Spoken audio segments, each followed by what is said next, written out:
This is the relay box that will have relays and fuses that we're interested in. This is your starter to test the starter out to see if it's bad. You rock this and pull it out. Yours may be very hard if it's the first time it's ever been pulled out, but you should have gone through all of my video leading up to this before you do this. This is the last step when you're just getting nothing but clicks and nothing else. Now, right here, there's 3 terminals that go across, and there's 2 terminals here. These 2 terminals are what connects battery to your starter solenoid.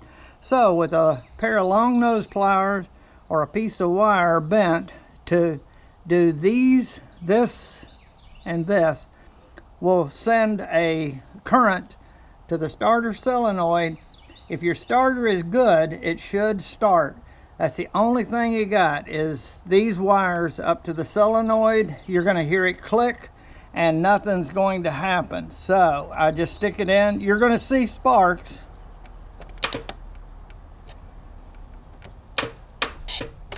So it's getting the solenoid to operate, but this is a clear indication now that the starter solenoid or the starter itself is not turning. Whether it's the starter solenoid or the starter itself, it has to come out.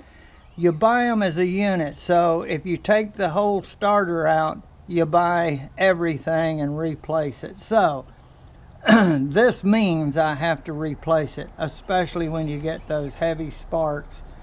That means that I have a good connection to the starter solenoid. Now, that's the starter I'm pointing at. To remove the starter, we have to take this bolt right there that I'm kind of trying to point to, and there's another one right here. Okay, those 2 bolts are holding the starter in place, and when you pull those out, this starter will drop straight down. This red wire is a screw terminal, and then there's a black with a kind of a, it's either yellow or light green that slides on a slip connection. Those are the only 2 connections you've got to work with. But you've got to do that up there. There's not very much room. The one major thing we got to do is take the front of the drive shaft loose. There's 4 bolts up that hold this drive shaft to the front axle. When you take the 4 screws or bolts loose, remove them, then this drive shaft can be angled over, and we only have a little bit of room here and a little bit of room there.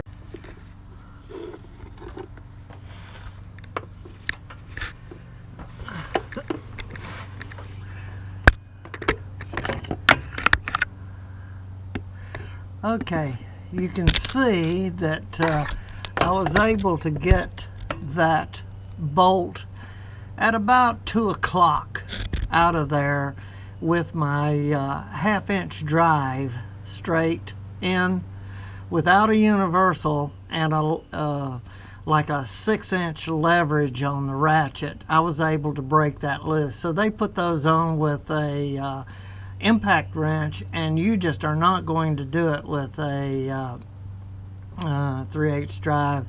So what I'm going to have to do to get that angle, I'm going to show you what I ended up doing. I need to put the transfer case into neutral, and then I can move the front wheel to allow me to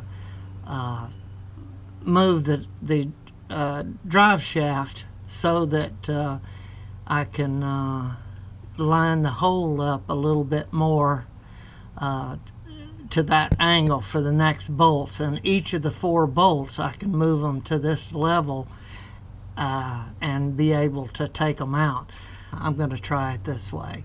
So I got that one out, and now I'm going to rotate the front axle till the next bolt lines up and then do it. It's going to take me longer, but hey, I got the time.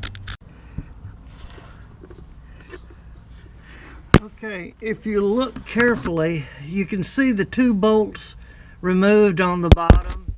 That's the position that you're going to have to put the shaft in. You can get two at a time that way. Okay? The drive shaft disconnected, and you see it will go to a certain degree up and down, and so I do have latitude to maybe wiggle this thing, and then once I get in a certain place, I may be able to push this up and allow it to pull out. I'm going to try it first. Power disconnected from the battery, and what we're looking at is this bolt and this bolt. They're 15 millimeter, and you got to worry about the oxygen sensor right here. But with a universal, I can get around that and come down from this angle with a long extension. And I'm going to try to get that up there first. Okay, I'm letting you see what I'm doing. This is my universal there with a 15 millimeter socket. And I'm going to try and break that top one loose, and being careful not to damage the oxygen sensor there. So that's another thing I got to be careful of. Give you tools or something, keep you from coming out. And let's see. Now there is a trick you can do if your universal is wobbly and loose. You can put some tape around it, and that will keep it you know, at an angle where you can work with. Mine is fairly workable.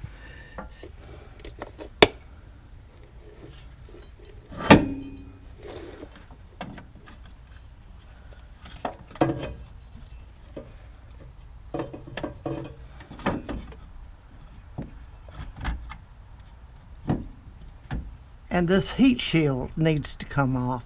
And in this angle, with the gears facing toward the front, twisted like that, I can get my 10 millimeter open end wrench on there and loosen that up, and it should be finger tight. And once I take that off, it's going to give me some better better working room. So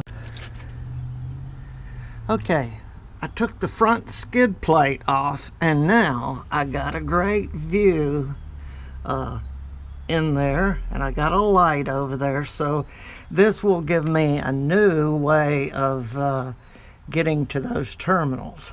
But this is going to be a big help to take that skid plate off to give you a better look. Okay, so this is, and all you have to do is take the remove the two back screws, and then just loosen the front ones, okay, on either side, and there's a slot in them you can see up there, and it'll slide out. Now look, when I turn it, you see the spade clip is around there. I got to take that nut off for the power right there. See the red wire that goes into it, and then see the green wire that's a slide-on connection. So I can maneuver this baby around like that. So this is going to be helpful. Now I just need to work on it. So I wanted to just let you see that one of the key things is take the skid plate off and get you a light like I have mounted up there, and it will help you a great deal to see stuff. Okay, if you'll notice, I have my 13 millimeter open end wrench on the bolt, and I got to pull down counterclockwise to loosen it. So think it out before you get up in there to be sure that you're turning the correct way to loosen. And I think all I have to do is pop it loose a little bit, and I'll be able to get that nut off. And that's the power lead. Once I get it off, I can get a better access to the slide-on connection. So I hope you're seeing that. Okay, I just wanted to, that's a key thing. And this opening allowed me to maneuver the end of the wrench to help guide. One of my hands went, my left, up in here, and with my right hand I was able to guide the end of the wrench onto the bolt. Okay, now I'm gonna try it out. I'm gonna try to let you see the action that I'm taking to get this. I'm trying different techniques.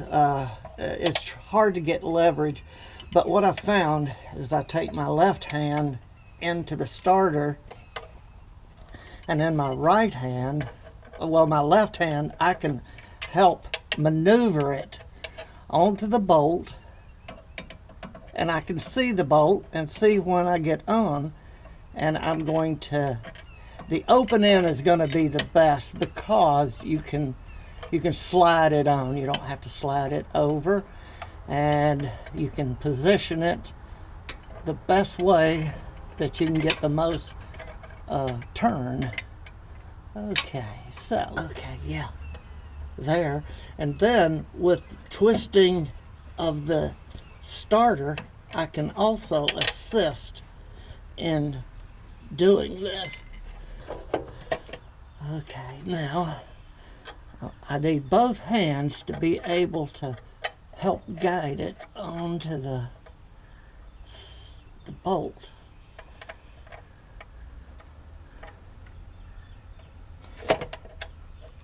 There. Okay, down. There we go. It's going. It's going. Okay, I got to take another bite. I'm going to see if I can get a little more. Yes, I got a little more out of that. A little more. Okay, it's going. It's just slow, and it's getting easier to turn because I've gotten more of it. Okay, you're going to get it in your face. Yep, it's going up.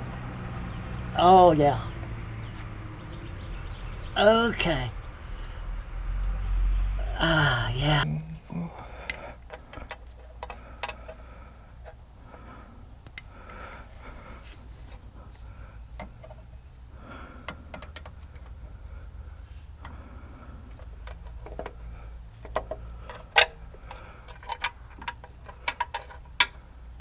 I did put some liquid wrench on the connection so that I could see if it would help a little bit. Okay, so I use the starter itself as a leverage, so I get this in position and hold it with my left hand, and then I guide it onto the bolt and then twist the starter.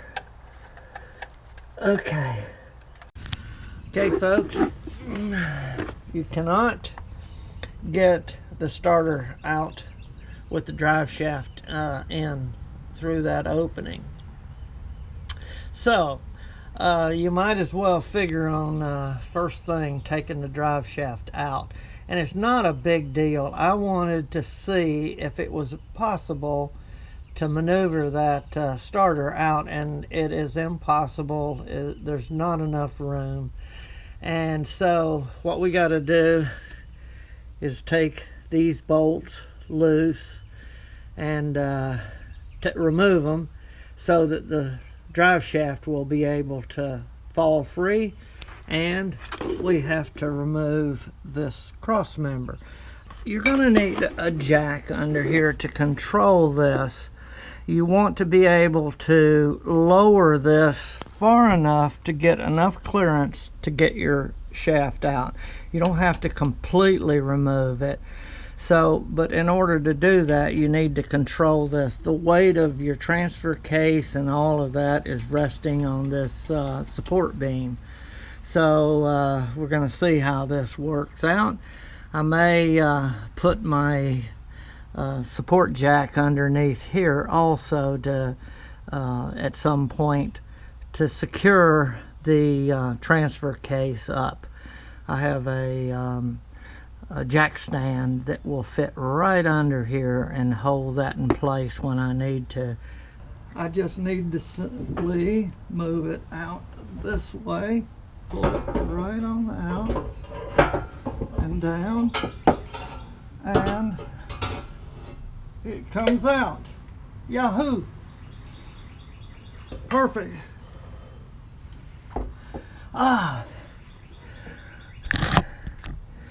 Guys, this is the first thing you need to do with this kind of project. I didn't know. No one has a video out there telling everybody exactly what you got to do, when you got to do it. But you need to take this member down, and it's not heavy and it's not a big thing, but safety.